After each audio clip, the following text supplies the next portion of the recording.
Bismillahirrahmanirrahim. Assalamualaikum warahmatullahi wabarakatuh. Perkenalkan, nama saya Putri Nurul Mutiara Huda. Saya mahasiswa IAI Al-Aziz, Prodi PGMI Angkatan 5 semester 7. Di sini saya akan menjelaskan mengenai buku Ta'lim Mutaklim pasal 13 yang berisikan tentang hal-hal yang dapat memperkuat hafalan dan melemahkan hafalan. Jika nantinya saya ada salah-salah kata ataupun salah-salah terjemahan, mohon dimaafkan karena saya di sini untuk memenuhi tugas ujian akhir semester dengan dosen pembimbing Ustadz Hashim Fanirin. Mohon dimaafkan ya. Selanjutnya kita lanjutkan ke bukunya. Kita buka halaman 42 yang berisikan mengenai hal-hal yang dapat melemahkan hafalan. Kita baca. Wa amma yurisu nisyana fal ma'asi wa kasratu zunubi wal humumi wal ahzani fi umurid dunya wa kasratul asgoli wal alalik. Adapun yang dapat merusak hafalan adalah orang-orang yang selalu banyak maksiat, banyak dosa, banyak kekhawatiran, terus banyak bersedih dengan urusan dunia atau selalu memikirkan harta. Dan yang terakhir, orang-orang yang terlalu banyak bekerja. Selanjutnya, waqad zakarna annahu layan bagi lil ahili an yahtama li amarid dunya. Telah disebutkan pada pasal yang tadi bahwa orang-orang yang berilmu tidak perlu pusing dengan urusan dunia. Kenapa orang-orang yang berilmu tidak perlu pusing dengan urusan dunia? Karena li annahu yazurru wa la yanfa'u. Orang yang berilmu tidak perlu memikirkan urusan dunia karena itu dapat membahayakan dan sangat tidak berguna. Jadi bagi orang-orang yang berilmu itu gak usah memikirkan urusan dunia. Pastinya orang-orang yang berilmu itu selalu memikirkan urusan akhirat. Selanjutnya, wa humumud dunya la tahlu anizul mati fil qalbi. Orang-orang yang cemas dengan urusan dunia biasanya karena hatinya gelap.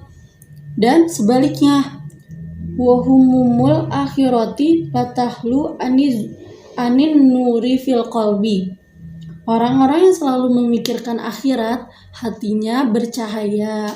Gitu. Jadi orang-orang yang selalu memikirkan dunia itu hatinya gelap. Dan sedangkan orang-orang yang selalu memikirkan akhirat pasti hatinya bercahaya dan selalu ingat akhirat, selalu ingat Allah. Gitu. Selanjutnya, daru asoruhu fis sholati. Orang-orang yang selalu memikirkan urusan dunia ataupun urusan akhirat yang tadi, yang hatinya gelap dan hatinya bercahaya, itu terlihat dari mana? Terlihat dari sholatnya. Jadi, wa yahzaru asorohu fis sholati. Hal itu akan terlihat di dalam sholatnya. Selanjutnya, fahamud dunya yamna'uhu anil khairi. Cemas dengan urusan dunia bisa menghalangi orang-orang untuk berbuat baik. Karena orang-orang yang selalu memikirkan dunia akan mengajak orang-orang untuk berbuat jahat, untuk menghalangi orang-orang yang ingin berbuat baik. Sedangkan orang-orang yang selalu memikirkan akhirat itu pasti akan selalu mengajak orang untuk berbuat baik. Selanjutnya, wa humumul akhirati yuhmiluhu alaihi. Sedangkan memikirkan urusan akhirat justru mendorong untuk beramal baik. Nah, benar kan? Berarti yang tadi orang-orang yang selalu memikirkan akhirat itu pasti akan mengajak orang untuk berbuat baik. Dan orang-orang yang selalu memikirkan dunia, harta itu pasti akan selalu mengajak orang untuk berbuat jahat gitu. Dan untuk menghalangi orang-orang yang berbuat baik gitu. Selanjutnya ya, wal istighalu bisolati alal husyu'i wa tahsilu ulumi yunfi la hamma wal hazana. Mengerjakan sholat dengan khusyuk dan menyibukkan diri untuk mencari ilmu dapat menghilangkan penderitaan dan kesusahan. Jadi orang-orang yang selalu sholatnya dengan khusyuk dan selalu menyibukkan diri untuk mencari ilmu itu dapat mengusir penderitaan dan kesusahan dalam dirinya. Selanjutnya, kama qala syaihu Imamu Nasrubnul Hasan Al-Murginani fi qasidatil lahu. Sebagaimana dikatakan Syekh Nasar bin Hasan Al-Murginani kepada dirinya. Ya, syairnya berbunyi, Ista'in Nasrubnal Hasan fi kulli ilmin yuhtahzinu Zakallazi yunfi hasan wa ghairuhu la tutamanu. Ya, artinya, mohonlah pertolongan wahai Nasar bin Hasan dalam setiap pengetahuan yang masih tersembunyi. Itulah yang dapat mengusir gelisah, sedangkan lainnya tidak dapat dipercaya. Jadi maksud dari syair ini itu mohonlah pertolongan wahai Nasar bin Hasan dalam setiap pengetahuan yang masih tersembunyi, yang ilmu-ilmu yang masih belum diketahui. Itulah yang dapat mengusir gelisah. Jadi pasti bakal gelisah kalau misalnya kita belum tahu apa ilmu yang kita masih belum mengerti, sedangkan lainnya tidak dapat dipercaya. Jadi hanya meminta pertolonganlah wahai Nasar bin Hasan kepada Allah, dan yang lainnya tidak dapat dipercaya gitu. Selanjutnya, wa syaihu Imamu Ajlu Najmuddin Umar bin Muhammadin Nasyafi yufi ummi waladin lahu syirun. Syekh Najmuddin Umar bin Muhammad Nasafi juga mengalunkan beberapa bait syair untuk menyinggung budak Umar walad miliknya. Ayo kita nyanyi bareng-bareng ya. Walamun alaman naimatni bisorfiha walamati qadaina walamahati tarfiha sabatni wa asobatni fatatun falihatun tahayrati awhamu fi qulti wasfiha fakultu zarini wa zarini falinahu syagoftu bihat sili ulmi yakas fiha wali fi talabil fazli wal ilmi wattuqa ginaan ginai goini hati war fiha, yang artinya salam pada orang yang memikat dengan kecantikannya dan mengilatkan kedua pipinya serta melirikkan matanya. Aku telah tertawan dan tergoda oleh seorang gadis yang manis. Kemudian aku berkata, tinggalkan aku dan maafkanlah aku, karena aku telah berbuat atau sibuk memikirkan dan menuntut ilmu dan mendalaminya. Dan bagiku mencari keutamaan ilmu Dan ketakwaan itu cukup daripada nyanyian perempuan-perempuan cantik dan harum semerbaknya. Jadi orang-orang yang selalu khusyuk dengan menuntut ilmu dan mencari ketakwaan ilmu itu sangat susah untuk digoda, sangat tidak bisa untuk digoda untuk walaupun wanita secantik manapun, karena dia akan melirikkan matanya untuk yaitu mencari ilmu, keutamaan ilmu, untuk mencari keridoan ilmunya gitu. Jadi dia nggak bakal tergoda untuk oleh wanita-wanita yang cantik-cantik gitu. Selanjutnya, wa amma ma asbabun nisyani ilmi faqlul kuzbaratir rubati wal tufahi qomizi wa an nazuru ilal maslubi wa qira'atu lauhi kuburi wal mururu baina kitori jamali. Adapun yang menyebabkan cepat lupa dalam menuntut ilmu yaitu memakan ketumbar basah, memakan apel yang kecut atau asam, melihat orang yang dipasung, membaca tulisan di kuburan, dan melihat barisan unta. Selanjutnya, wa ilqa'u kumali hayyi alal adi wal hujumatu ala nakrotil kofa. Ya, selanjutnya membuang ketombe hidup di tanah atau centuk, melukai di bagian tengkuk kepala untuk menghilangkan rasa pusing. Selanjutnya,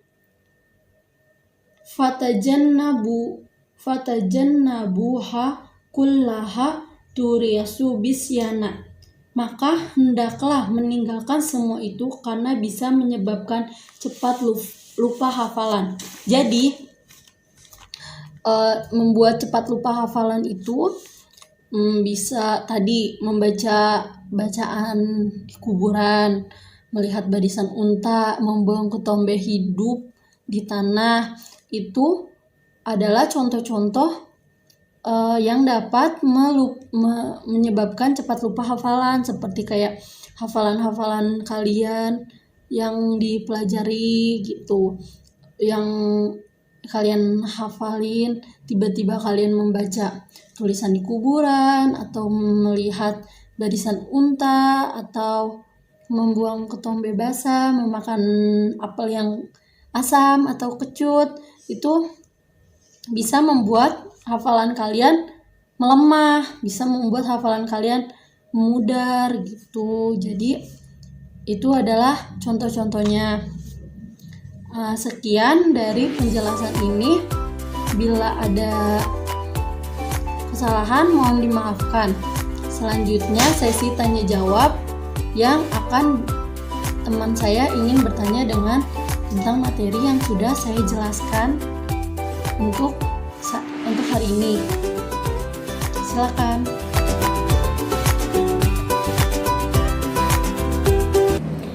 Bismillahirrahmanirrahim. Assalamualaikum warahmatullahi wabarakatuh. Saya Nisa Fitri ingin bertanya kepada Putri Nurul Mutiara Huda. Kenapa orang yang terlalu banyak bekerja dikatakan bisa merusak hafalan? Terima kasih. Ya, terima kasih. Pertanyaannya sangat bagus sekali ya.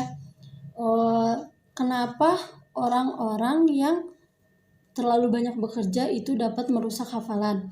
Ya, karena orang-orang yang selalu memikirkan dunia, selalu memikirkan kerja itu dapat merusak hafalan, karena orang itu yang selalu banyak bekerja itu pasti otaknya selalu capek, otaknya selalu memikirkan dunia, jadi selalu beban, pikirannya tuh selalu beban, jadi nggak ada waktu untuk memikirkan akhirat, nggak ada waktu untuk ngaji, sholat gitu. Kalau orang-orang yang selalu memikirkan dunia, karena dia pasti pikirannya mencari uang, harta dan harta gitu. Makanya tidak bagus buat orang-orang yang selalu memikirkan dunia. Lebih baik diseimbangkan, selalu ada memikirkan dunia dan memikirkan akhirat juga. Sholat juga ditepati waktunya, selalu ngaji gitu. Bismillahirrahmanirrahim. Perkenalkan, saya Swatulini. Saya ingin bertanya kepada Putri Nurul. Tolong jelaskan, kenapa orang yang cemas dengan urusan dunia bisa menghalangi seseorang untuk berbuat baik? Sekian pertanyaan dari saya. Kurang lebihnya mohon maaf. Terima kasih. Ya, terima kasih. Ini pertanyaan kedua ya. Kenapa orang yang cemas dengan urusan dunia bisa menghalangi seseorang untuk berbuat baik? Jadi gini ya, orang yang selalu memikirkan dunia pasti akan selalu berpikiran kotor, hatinya kotor, karena terhalang oleh dosa-dosanya. Jadi gak ada waktu untuk selalu dia memikirkan akhirat. Jadi seperti tadi, terlalu banyak bekerja, dia bisa membuat orang itu yang tadinya ingin berbuat baik jadi diajakin yang gak baik, diajakin yang gak benar gitu. Itu bisa membuat orang untuk menghalangi orang lain untuk berbuat baik gitu. Pastinya karena tadi juga dibahas, karena hatinya gelap, karena gak pernah sholat juga, gak pernah bersedekah juga, terus gak pernah ngaji juga, jadi kan hatinya kotor, hatinya gelap, terus terhalang oleh dosa-dosanya gitu. Jadi orang-orang yang cemas dengan urusan dunia, dia pasti gak akan puas dengan semuanya. Dikasih duit segini kurang gitu. Bismillahirrahmanirrahim. Saya Mufni Amalia. Saya ingin bertanya terkait video yang tadi Putri Nurul sudah presentasikan. Pertanyaannya adalah, maksud dari syair Syekh Nasr bin Hasan Al-Marginani tentang bab bagiku mencari keutamaan ilmu dan ketakwaannya itu cukup dari nyanyian perempuan-perempuan cantik dan harum semerbak. Itu maksudnya bagaimana ya? Terima kasih. Ya, dalam syair Syekh Najmuddin Umar bin Muhammad Nasafi itu dikatakan, dan bagiku mencari keutamaan ilmu dan ketakwaan itu cukup daripada nyanyian perempuan-perempuan cantik dan harum semerbaknya. Ya, maksudnya itu jadi orang-orang yang selalu mencari ilmu, menuntut ilmu itu selalu fokus untuk mencari ilmu, untuk mencari ketakwaannya. Jadi dia tidak akan tergoda oleh apapun, sewangi apapun wanita itu, secantik apapun wanita itu, dia tidak akan tergoda karena dia akan fokus dan khusyuk untuk mencari ilmu, untuk menuntut ilmu gitu. Makanya orang-orang yang selalu khusyuk untuk mencari ilmu, untuk menuntut ilmu, untuk memikirkan akhirat, itu adalah orang-orang yang tidak akan bisa tergoda oleh apapun gitu. Karena dia selalu memikirkan akhirat, selalu mendekatkan diri kepada penciptanya, yaitu Allah SWT. Ya, sekian video dari saya. Kurang lebihnya mohon maaf bila ada kesalahan kata ataupun salah-salah terjemahannya, mohon dimaafkan. Karena di sini saya juga belajar dan di sini saya untuk memenuhi tugas ujian akhir semester. Jadi kurang lebihnya mohon maaf. Hadza wallahu yar'ana wa yarfazuna walhamdulillahirabbil alamin. Assalamualaikum warahmatullahi wabarakatuh.